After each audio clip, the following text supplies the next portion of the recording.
মামনি রান্নাঘরে সবাইকে স্বাগত। আজকে আমি তৈরি করব ইলিশ মাছের ঝাল। সর্ষে বাটা ছাড়া শুধু লঙ্কা বাটা দিয়ে আমি ইলিশ মাছের ঝাল করব। তার জন্য আমি এখানে মাছটাকে ভালো করে ধুয়ে জল ঝরিয়ে রেখেছি। আর তার সাথে আমি নেব হচ্ছে ধনে পাতাগুলো জল দিয়ে ধুয়ে ঝরিয়ে রেখেছি। আর হচ্ছে কাঁচা লঙ্কা, লাল সবুজ মিলিয়ে কাঁচা লঙ্কা আছে 10-12, এগুলো মিক্সিতে আমি পেস্ট করে নেব। মাছটার মধ্যে আমি 1 চামচ হলুদ দিয়ে দিলাম। আর এই লঙ্কাটা আর ধনে পাতা বাটা যেটা বেটে রেখেছি সেটা দিয়ে দিলাম পুরোটা।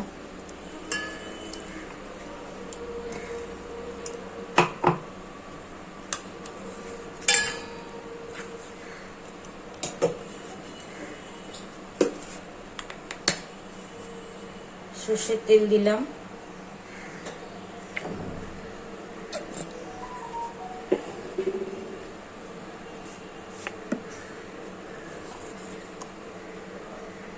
এক চামচ লবণ দিয়ে দিলাম।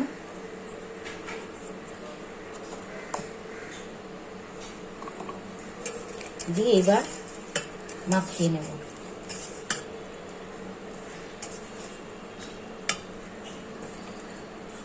মাখিয়ে 10 মিনিট রেখে দেব।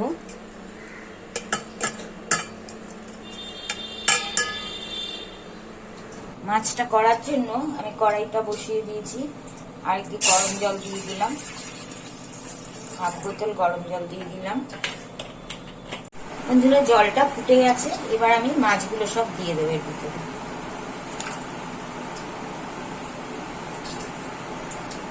খুব ইজি একটা রান্না, খেতে দুর্দান্ত। সর্ষে বাটা ছাড়া এইভাবে করে খেয়ে দেখবেন। এটা আমার মায়ের হাতের রেসিপি।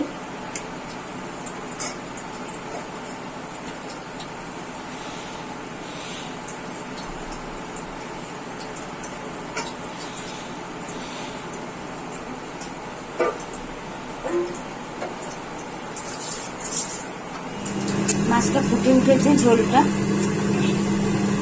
ধনে পাতার জন্য এরকম কি সবজি সবজি রং হয়েছে। সর্ষে বাটার মধ্যে অত ঘন হবে না, পাতলাই থাকবে ঝোলটা, কিন্তু খেতে অদ্ভুত সুন্দর।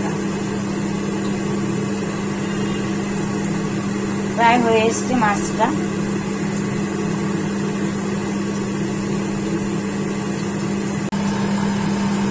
যারা সর্ষে বাটা খেতে পারেন না তারা এটা একবার করে খেয়ে দেখবেন, সর্ষে বাটা খাওয়া ভুলে যাবেন।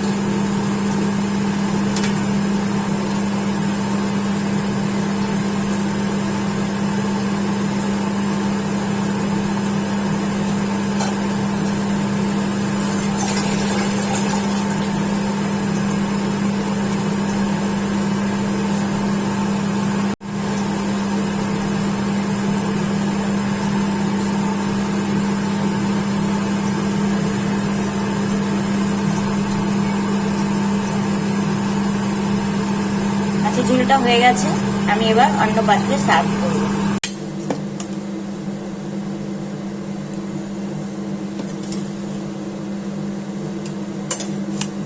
ইলিশ মাছ তো এমনিতেই তাড়াতাড়ি কুক হয়ে যায়, এটা আরো তাড়াতাড়ি হয়ে যায়। গরম গরম ভাতের সাথে পরিবেশন করবেন। ভালো লাগলে লাইক করবেন, কমেন্টস করবেন, শেয়ার করবেন, অনুরোধ রইল। আর ভিডিওটা দেখার জন্য ধন্যবাদ।